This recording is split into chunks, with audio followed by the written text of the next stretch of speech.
Olá pessoas, tudo bom? Eu sou a Haru e essa é a segunda parte do vídeo, né, que eu provavelmente vou dividir, eu não sei ainda o que eu vou fazer nessa edição, mas eu provavelmente vou dividir em duas partes o nosso vídeo sobre o live action nada, né, a adaptação para a TV de O Senhor dos Anéis. Vamos ver que maravilhas vai sair aí. Ai, Amazon Pictures, que delícia! Se você não viu o primeiro vídeo, não esquece de ir lá, já compartilha isso aqui, dá o seu joinha e é isso aí, um beijão, a gente se vê nessa... Solta o vídeo, Haruzinha!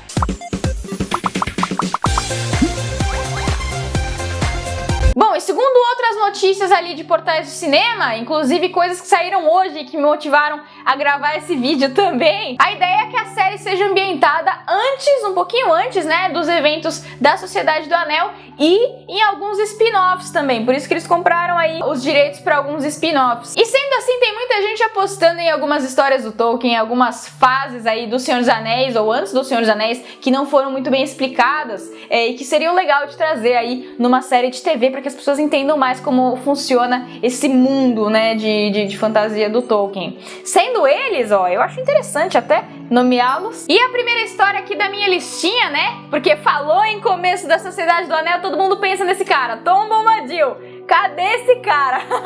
Ele ainda não apareceu em nenhuma adaptação para o cinema. E ele é provavelmente a pessoa mais feliz que existe no universo do Senhor dos Anéis, porque afinal tá tudo desmoronando, guerra pra tudo quanto é lado, e ele tá numa boa. Afinal, quem é esse cara ou o que ele é, ninguém sabe. Muita gente diz que ele é um Maia, muita gente diz que ele é um Istari perdido, muita gente fala muita groselha.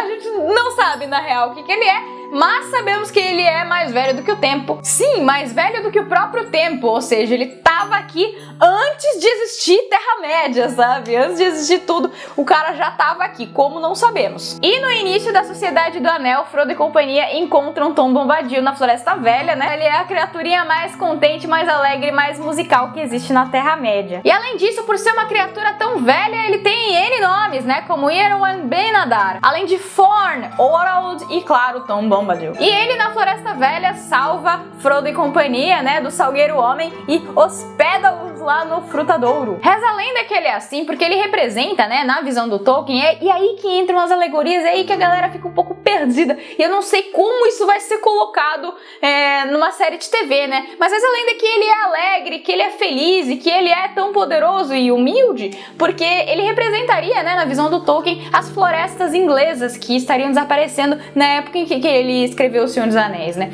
A gente não sabe como isso vai ser adaptado, mas espero que seja de uma maneira muito legal, se for adaptada a obra, né, do Tom Bombadil, a gente não sabe ainda. E pra ter uma noção do quanto esse cara era poderoso, ou é poderoso, ou vai ser poderoso na TV, nós não sabemos. Um anel não faz efeito nele, quem coloca um anel no dedo não fica invisível, né, aos olhos do Tom Bombadil. Então, assim...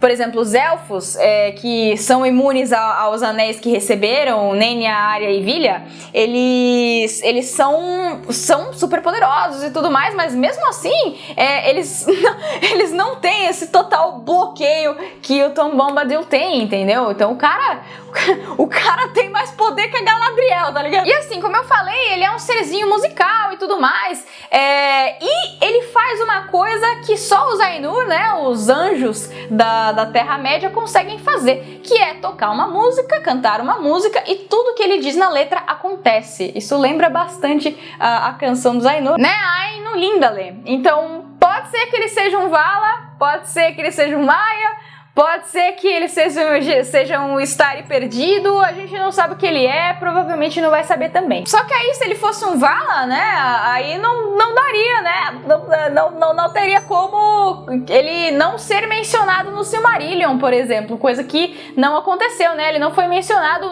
em nenhum dos nomes que ele tem.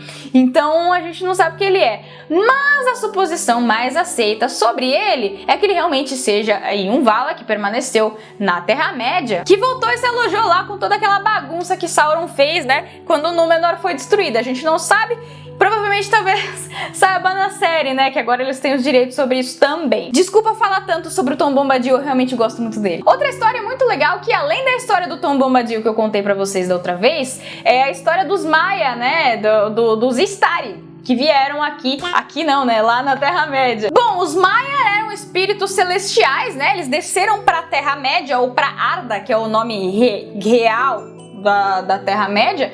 Eles vieram aqui para ajudar os Valar, que são anjos um pouquinho mais acima dos Maia, né? Maia, por exemplo, Saruman, Gandalf também, os Magos Azuis, enfim, a gente vai falar deles um pouquinho mais pra frente. Eles vieram para ajudar a moldar a Terra-média e essa terra maravilhosa que Eru Ilúvatar fez para todos nós. O que acontece? A gente com certeza conhece Gandalf, com certeza conhece o Saruman, mas a história dos Magos Azuis a gente deu uma perdida, né? Que a princípio tem mais magos e a gente não conhece eles. Alguns se perderam, alguns se encantaram com outras coisas da Terra-média. Reza a lenda aí que 2 foram para o oeste e nunca mais foram vistos. Então talvez essa história seja um pouquinho mais abordada no Senhor dos Anéis pra TV. Também eu não sei nem se vai chamar Senhor dos Anéis, tomara que não chame, né? Porque afinal não é o Senhor dos Anéis. Enfim, eu já falei um pouquinho mais dessa história e você pode ver num vídeo que eu vou deixar aqui na descrição também. Ou você pode clicar aqui, que se chama Eu Nunca Entendi o Senhor dos Anéis. Na verdade, as pessoas realmente não entendem o Senhor dos Anéis. Até hoje eu espero que com essa série elas consigam entender um pouquinho melhor. Com todos os detalhes de preferência, por favor, faça um trabalho bom. Bom, outro tópico super interessante, claro, é a queda de Gondolin. Se você acha que Sauron é o Senhor do Escuro mais poderoso, Almighty Dark Lord you are, não, você está errado. Teve um Senhor das Trevas muito mais perigoso, muito mais poderoso, muito do mal, inclusive, e que foi uma espécie de mentor aí para Sauron também. Sauron, na verdade, que era um anjinho, começou sendo um anjinho. Melkor também. Bom, enfim, ele era Melkor. Depois chamado de Morgoth. Que nome horrível, né, cara? Ele faz jus à reputação dele. Bom, o clã Noldor de elfos, né? Elfos, High Elfos ali, eles tinham uma cidade maravilhosa chamada Gondolin. E quando Morgoth resolveu destruir a maioria das cidades élficas, porque afinal os elfos, né, são as maiores criações de Eru. Eru, no caso, pai, criador, grande deus. Se você não sabe quem é Eru, por favor, né, pelo amor de Eru. Gondolin foi a última cidade élfica, né, do clã Noldor que sobrou. E o que acontece? Essas cidades, elas são totalmente escondidas, né? Os elfos, eles ficam ocultos. As casas amigas são ocultas. E Gondolin, como sobrou, né, infelizmente, nessa cidade tinha um cara maldito que traiu os elfos e revelou a localização de Gondolin. Maeglin revela para Morgoth onde fica a cidade e aí, claro, as tropas cercaram a cidade e acabaram destruindo ela inteirinha. Um patrimônio, né, da criação de Eru.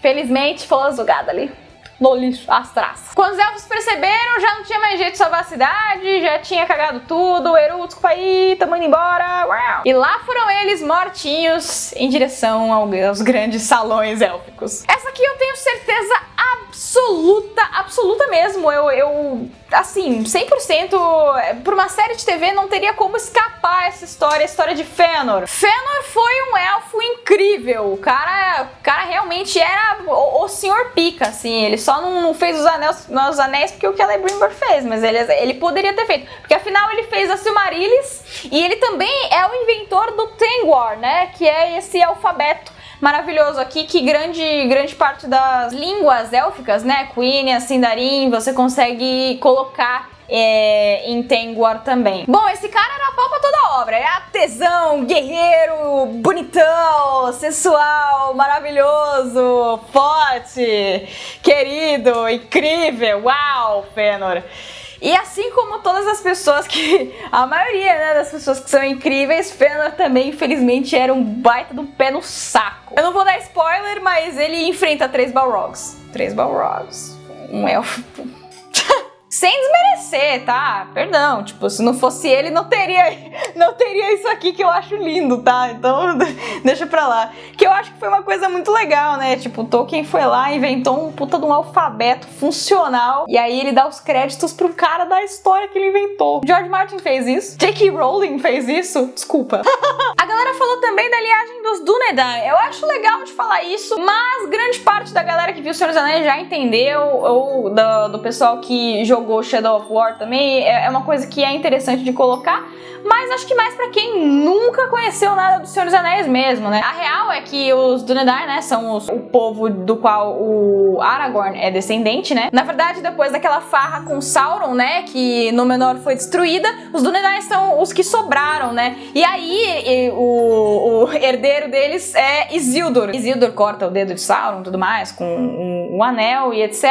E aí, o herdeiro distante dele é o Aragorn. Não é tão perto assim, né? Até porque tem eras de distância. Elendil, que lidera os Dúnedain depois da queda de Númenor, eles vão pra Eriador. E Elendil é pai de Isildur. Não sei se ficou claro isso, cara. Se você não lembra, Isildur é o cara que teve a chance de jogar o anel na caldeira, que nada tava estourando, não tinha ferrado porra toda nenhuma. E ele não quis. Enfim, Isildur morre, o anel fica perdido, o anel vai pro Bilbo, o anel vai pro Frodo, e lá se passam muito tempo, né? E um parente distante de Isildur vai morar em Valfenda. É criado em Valfenda porque, bom, ele é órfão, né? Os pais foram devorados por orcs. Devorados não, né? Foram mortos por orcs. Se bem que os orcs até comem os pele mole, né? Os pele rosa, eles chamam os humanos assim. E esse menininho maravilhoso, Aragorn, passo largo, se apaixona pela linda elfa com a qual ele foi criado. Mas eu espero que isso não seja muito abordado na série, porque afinal, O Senhor dos Anéis é muito mais que uma história de romance. Por favor, não coloquem nudez no Senhor dos Anéis. Por favor, não vire o Game of Thrones, cara. Eu não lembro de ter uma cena de sexo no Senhor dos Anéis. Senhor dos Anéis não, acho que nenhum livro do Tolkien tem, porque afinal ele era um beato. Enfim, uma coisa talvez muito interessante de colocar também seja a parte explorada no spin-off Shadow of War, né? Que é a Forja dos Anéis do Poder. Mas uma coisa que eu acho que peca muito e que as pessoas ainda não entenderam é como funciona um anel. Pra que fazer um anel? Por que um anel serve pra controlar o poder em uma pessoa, focado em uma pessoa? A pessoa que usa o anel, eu posso controlar. Como que a pessoa usando o anel, eu posso controlá-la? Como funciona essa história de você colocar uma parcela da sua alma em um objeto e forjar um objeto e aí esse objeto pode te obedecer? Como é que isso funciona? Isso é bem explicado, né, no Senhor dos Anéis, claro, porque é onde tudo gira, né? Mas eu acho que nas adaptações cinematográficas nada disso foi bem abordado e ninguém entende por que todo mundo tem anel, mas todo mundo tem anel, não funcionou nada. Quer dizer, funcionou, pelo menos. Funcionou pros anões, funcionou pros humanos, pros elfos não funcionou tanto, mas nada funcionou como Sauron queria mesmo, só um anel. Bom, não dá pra saber ao certo quantos anéis foram feitos pelo Celebrimbor ou por Sauron, né? Mas pelo menos 20 anéis foram feitos. A gente tem como 19 anéis, se for contar os anéis que tem na trama principal. Mas, por exemplo, o Galadriel tem o anel, talvez apareça até o anel do Celebrimbor / Talion, a gente não sabe, mas com certeza tem mais de 20. Bom, e dessa porrada de anéis, 9 foram dados aos humanos e 7 foram dados aos anões. A ideia de você dar um anão pra alguém é você controlar essa pessoa, né? Um anão não, um anel. E bom, isso no caso dos homens até que deu certo, afinal, os reis homens que receberam esses anéis, eles foram completamente controlados e de reis passaram a ser feiticeiros, de feiticeiros eles viraram espectros do anel e, portanto, servos de Sauron. Pronto, missão cumprida. O problema é que os homens, eles são criaturas razoavelmente fracas, né? A ideia deles serem especiais para Eru e criações de Eru, grande mestre, é que eles são as únicas criaturas que possuem o livre-arbítrio e também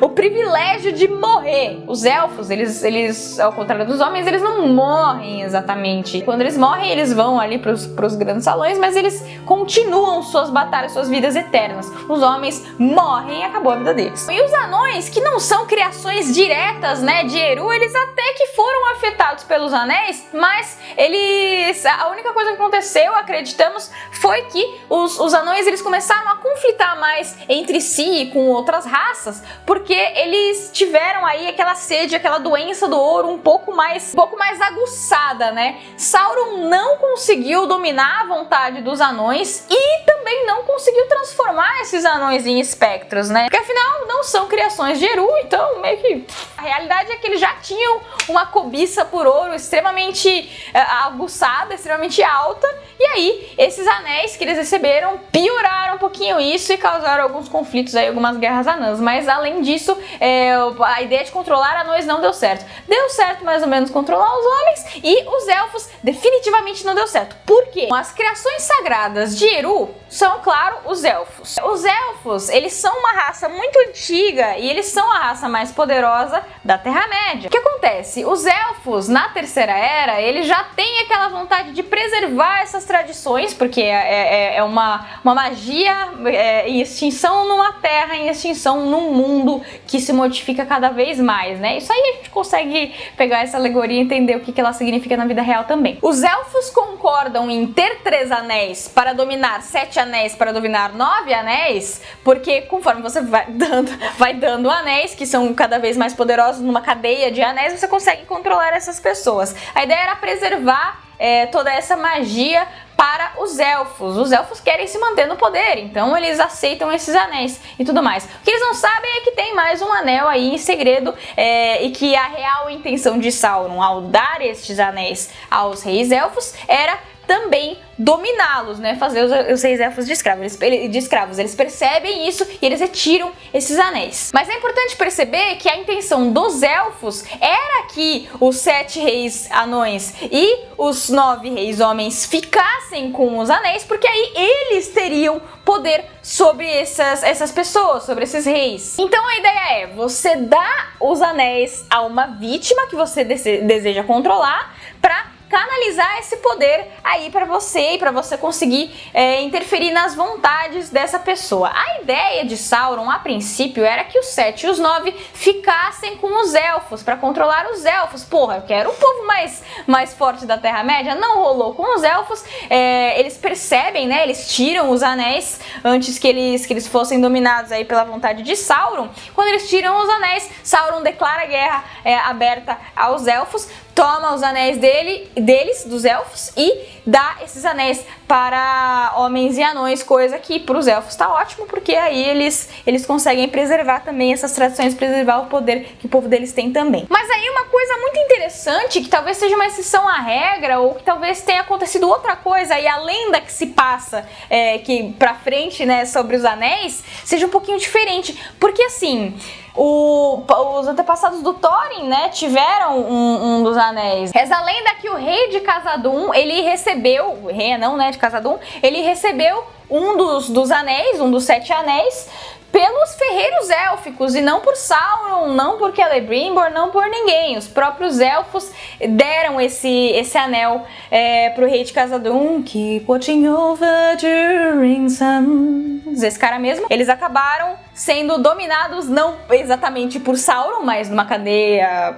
por Sauron também, mas pelos elfos também. Por isso que eu acho que faz muito mais sentido os elfos quererem, toparem entrar nessa cadeia de anéis porque eles conseguiriam dominar anões e homens, do que, sei lá, só preservar as tradições, que coisa fofa élfica, enfim. Anões são demais! E uma coisa que muita gente tem dúvida, e que vai ser a minha última colocação aqui nesse vídeo, por favor, que eu acho que já tá ficando gigante e eu provavelmente dividi em 2 partes, você deve estar assistindo a segunda parte, é que como os reis anões não conseguem se transformar em espectros do anel, eles também não conseguem ficar invisíveis, né? Isso não dá a eles nenhum poder. Também eles não conseguem ver as pessoas que ficam invisíveis, não é que nem o Tom Bombadil que eu falei no primeiro tópico aqui. Mas acredito eu que eles não ficariam invisíveis, né? Durin não ficou invisível em nenhum momento. Muito bem, pessoal, muito obrigada por ter acompanhado até aqui na segunda parte do nosso vídeo. Beijinho da Haru, não esquece de dar o seu like e compartilhar para todo mundo, demorou? Beijão, tchau, tchau!